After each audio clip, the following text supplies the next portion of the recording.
Matilda's Secret by Corina Bomann. Translated by Michael Meigs. Performed by Nina Indis.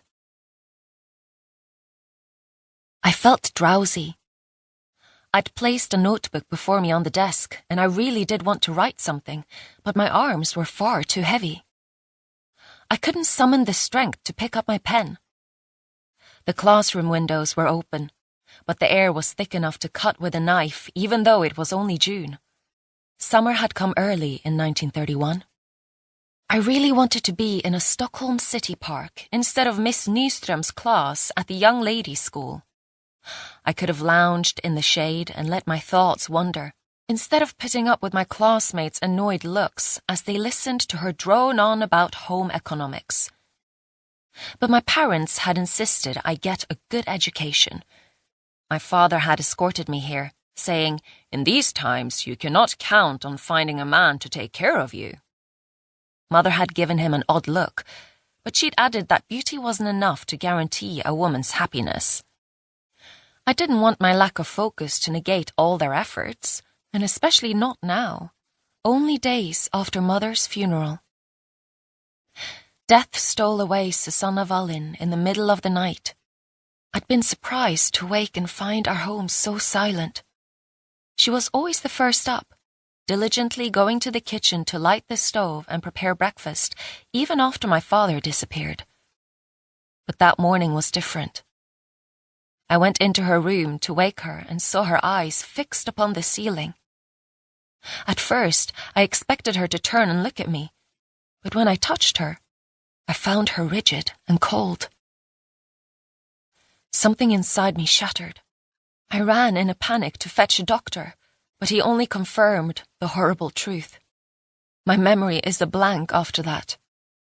I guess I somehow managed to inform the neighbors and our priest. Days later, I was still huddling in my bed, crying my eyes out and clutching the cigarette lighter that had belonged to my father. The heft of it consoled me somehow, even though I knew scarcely anything about him. Papa had always seemed a bit distant. Mama was often lost in dreams she never spoke of. Together they'd taken good care of me. Neither even raised a hand to me.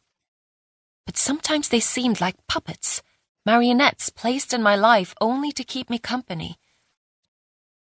One day, Papa didn't come home.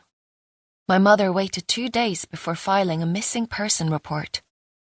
The police looked everywhere for Sigurd Wallin, but in vain. One officer heard that someone had seen him on a bridge near Old Town, Stockholm. Another officer confirmed that sighting, and someone found his cigarette lighter at the base of the bridge.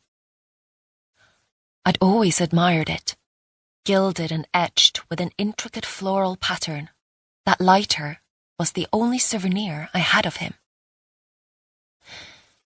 The authorities soon concluded he'd drowned himself. The search was extended along the shoreline, but the Baltic is deep and strong currents drag floating objects far out to sea. A judge declared him deceased a year after his disappearance. The delicate little lighter didn't interest my mother, so she gave it to me.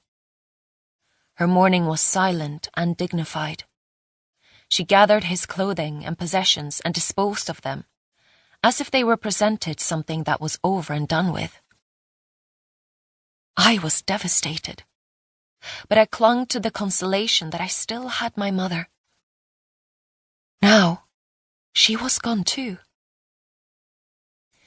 In the days after her death, I felt like a ghost of myself, numb with grief.